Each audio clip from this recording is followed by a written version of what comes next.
Congrats on your new single, Cherry. Yeah. It came. Thank you so much. Yeah. Um, how's the reception been to the new song? Awesome. Yeah, I mean it's been different because again when the band started it was two of us and it's still two, but I've been adding like a lot more like synths and like percussion and like backing track elements like Yep, sound effects. yep. So what we do now is we just play to a backing track and then we just have those playing live.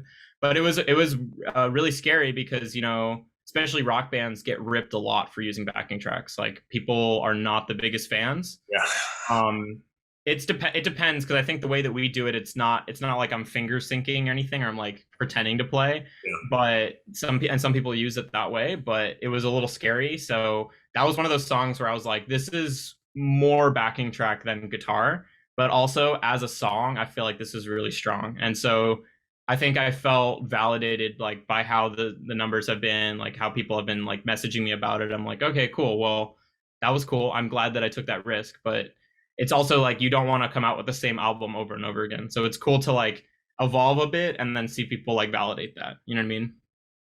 And you guys also had the video for it. It was a very fun video. I think you were in like the wash somewhere in LA with a bunch of skateboarders, right? Yeah, that was for the other one. The one we just came out, we didn't have a video, but that was also a single that just came out before that called Cloudbury. Oh, okay. Yeah, yeah. I thought I had that one. Oh, but that was no, but that was super fun. Like, it's funny because for that video, like, we wanted it to be kind of like more edgy, and like I was talking to my friend Cole who directed the video, and we've like known each other forever, like since we were 14. So he saw like all my other bands that didn't really do. We were just like messing around. Yeah. But he was like, dude, you should go all the way with this. Like, what if we had someone getting a tattoo like in the video, like in the riverbed?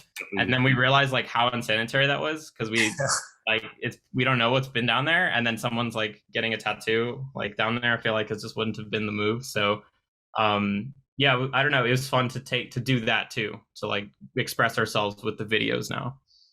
Yeah, I think the videos I have seen, you guys have done like very clean, looks very professional, and I think they're fun, like they're fun videos, and I think it matches the songs extremely well.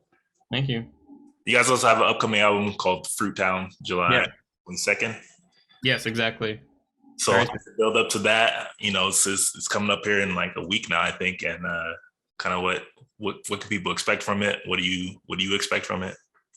I'm just expecting, to tour because like last time we came up with an album also called it was similar. It's called Fruit Island, and I was really happy about it. We were like, it was like a whole summer that we were promoting it, and then like the end of the summer it came out, and it was like really really fun to like follow that process. But also it was COVID, so people weren't taking video requests, so I was filming all these videos like on my phone indoors. So it was like it was a challenge, but at the same time it was like I feel like I almost got stunted in a way. Like I felt like it could have been bigger.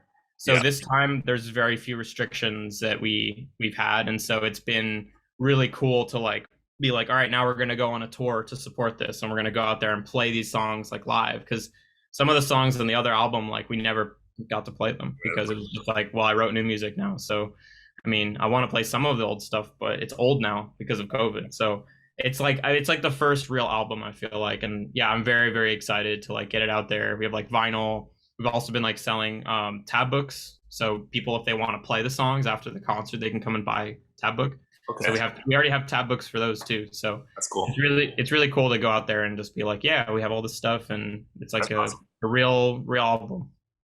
So how was the kind of creative process behind the album, and then how would you say like it kind of evolved from like maybe some of your earlier stuff? Sure, yeah. Like so again it was like COVID times, because we had just come out with that album, and so I was kind of just sitting at home like, all right, well, that came out, like of course like people seem to like it, but also like I can't really do anything about it. Like I can't go out and play. Yeah, I wasn't a big fan of like the live stream stuff, so I was like I feel like the only option for me right now to like get my creativity out is just like sit at home and make as many songs as I can. So I demoed like a bunch of songs, and then a lot of the stuff was adding synths, adding like a bunch of stuff that I wasn't used to.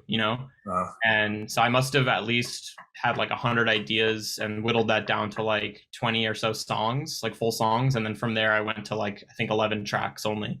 So it was really like a very intense like process, and like I was lucky to have like everything I needed to record at home because again like recording studios were like sometimes not available because of COVID, and then also like it was pretty expensive, and like I had pretty much sunk everything that I had saved while COVID wasn't a thing into the album, and then we couldn't really get that money back because we couldn't tour. Yeah. Exactly. So I was like, I'll just do this at home and see how it goes. And I was like, I felt like it sounded like weirdly better because I was like more in control. Yeah. So it brought that side out that I didn't know. Like, oh, actually, if I'm in control of everything, it's not harder, it's easier. So it was cool. But I learned a lot about like how I write songs, and I think I really got to like it was a good use of that time where I wasn't going to be touring anyways. Because Yeah. some bands get so burnt because it's like they're touring 4 to 6 months a year. Then when they're not on tour, they're writing, and then if you don't write that song, that hit in like a couple months, it's like, well, you have to write the songs you're going to tour on for the next 2 years. So it's like COVID kind of put the pause on that. And I feel like by doing that, sitting at home, like working on a bunch of demos and like trying new things, I really got to that next stage for the band, which was really good for us. After talking to like a lot of artists over the last year or so, I think home studio has definitely kind of come back to the forefront for a lot of people. And I think a lot more artists are going to kind of stick to that route. A lot of them have said that they've actually enjoyed that more than going to studio.